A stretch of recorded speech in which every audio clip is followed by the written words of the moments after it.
22 avril. Josué chapitre 24, versets 1 à 33.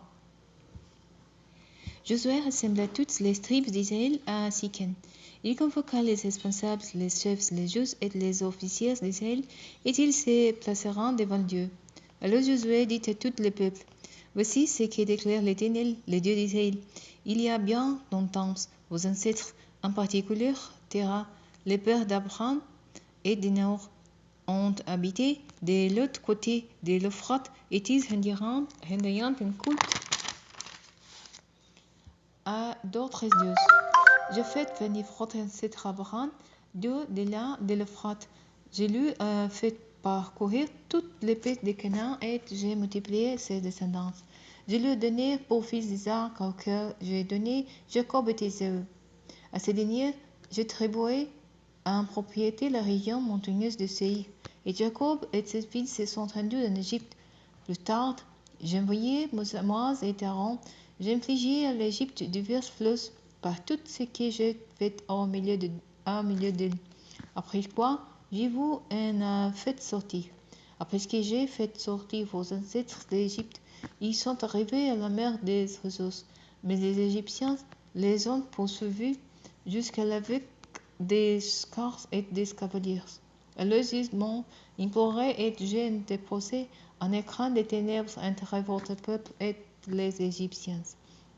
Puis l'eau est revenue sur ces derniers et les a submergés.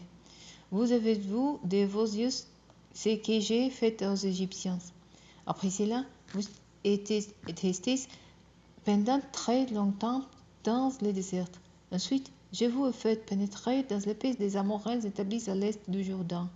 Ils vous ont combattus, mais je vous ai donné la victoire sur eux, et vous avez pris possession de leur pays, car je les ai détruits devant vous. Le roi de Moab, Balak, fils de Zippor, a également entrepris de faire la guerre à votre peuple. Il a appelé Balaam, fils de Béor, pour qu'il vienne vous maudire. Mais j'ai refusé d'écouter Balaam, qui a dû, au contraire, vous bénir, et je vous ai délivré de lui. Vous avez traversé les Jourdains et vous êtes arrivés à Jéricho. Les habitants de cette ville ont combattu contre vous et je vous ai donné la victoire sur eux. De même que sur les Amoréens, les Périsiens, les Cananéens, les Hittites, les Girgasiens, les Éviens et les Jébusiens. J'ai envoyé devant vous les frelons qui les ont chassés devant vous, comme je l'avais fait pour les 12 rois des Amoréens. Ainsi ce ne sont ni vos épées, ni vos axes qui vous ont donné la victoire.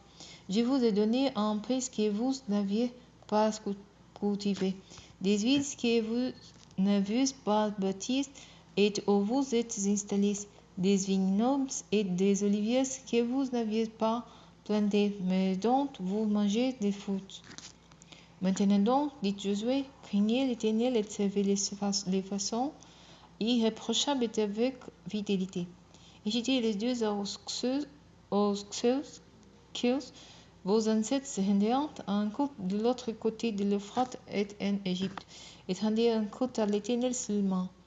Si vous déplaît de servir l'Éternel, alors cessez aujourd'hui à quel Dieu vous voulez rendre un culte, ce que vos ancêtres adorèrent l'autre côté de l'Euphrate, au cesse des Amoréens dont vous habitez des pays.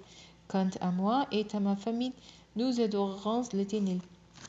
Le peuple répondit, loin de nous la pensée d'abandonner l'Éternel pour adorer d'autres dieux.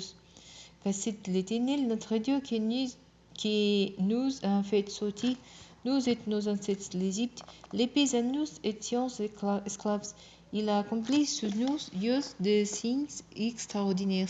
Il nous a protégés tout au long du chemin que nous avons parcouru et parmi tous les peuples dont nous avons traversé les territoires.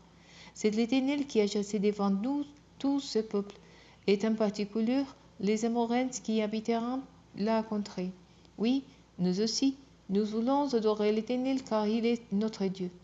Alors Josué dit au peuple, vous ne serez pas capables de servir l'Éternel, car c'est un Dieu saint, un Dieu qui ne tolère aucun rival.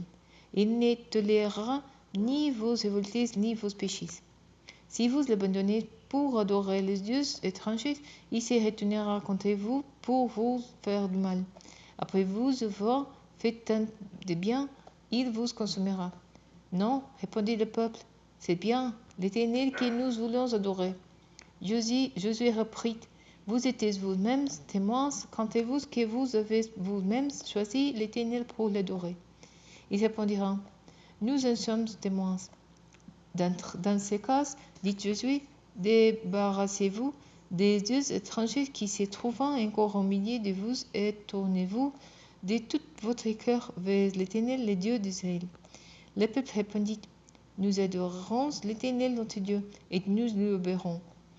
Ces jours, là ainsi qu'un, Josué conclut une alliance avec le peuple et lui donna une loi et les décrète. Josué consigna ces choses par écrit dans le livre de la loi de Dieu.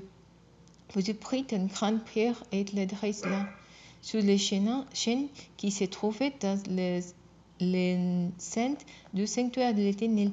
Et il dit à tout le peuple, cette pierre servira de témoin entre nous, car il a entendu toutes les paroles que l'Éternel nous a adressées. Oui, elle servira de témoin contre vous pour que vous ne reniez pas votre Dieu. Puis Josué conduisit le peuple pour que chacun se rende dans son patrimoine. Après ces événements, Josué, fils de Nun, serviteur de l'Éternel, mourut à l'âge de 110 ans. On l'enterra dans les domaines qu'il avait reçus pour propriété à Timnath-Sera, dans la région montagneuse d'Éphraïm, au nord du mont Gaz.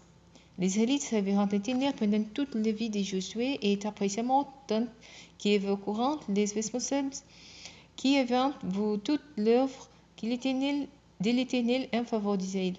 On les Israélites aussi, ainsi que les ossements de Joseph que les Israélites avaient ramenés d'Égypte.